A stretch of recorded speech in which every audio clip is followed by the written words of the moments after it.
వ్యక్తిగతంగా నేను మళ్ళీ మీకేం చెప్తున్నా అంటే, ఎవరు మీరు ఫోన్ చేసి నన్ను రమ్మన్నా ఆ గంటల రాకపోవచ్చు కానీ ఇంకో గంట సేపటికైతే వస్తా. లేదు అర్జెంట్ అవసరపడ్డది, నేను రాకపోయినా నేనే రావడానికి ట్రై చేస్తాను.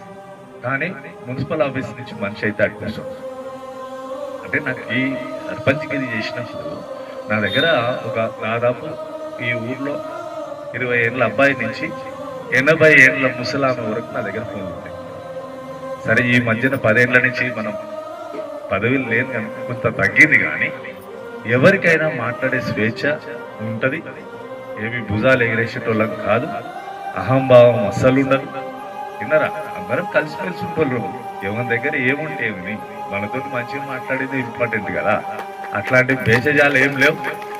అట్లా కూడా ఆయనను ఫోన్ చేయాలంటే కష్టం, ఆయనను కలవాలంటే కష్టం. అరే ఇక్కడ కష్టమైంది గిన్నే కదా భయ ఇల్లు ఉన్నది, ఎక్కడ కలవలే. అప్పుడప్పుడైతే కనపడుతూనే ఉన్నాము, పదవులు లేకుండా మాత్రం ఊరుకున్నాము, పలకరించుకుంటూ పోతూనే ఉంటాం. వ్యక్తిగతంగా అట్లా బదలాం చేయొద్దు. ఇంకోరు చెప్పింది ఒక మనిషిని దెబ్బ కొట్టడం కోసం ఇతర శక్తులతోటి కలవద్దు. అట్లా నేను ఎన్నడూ కూడా మీ అందరు ఇచ్చిన మాటకు నమ్మి ఈ యొక్క వార్డుకొచ్చిన, ఎలాగో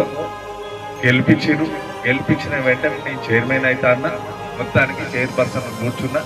ఎవరు అంటే 12వ వార్డుకి సంబంధించిన లక్ష్మణ నివాసి చైర్పర్సన్ అయింది.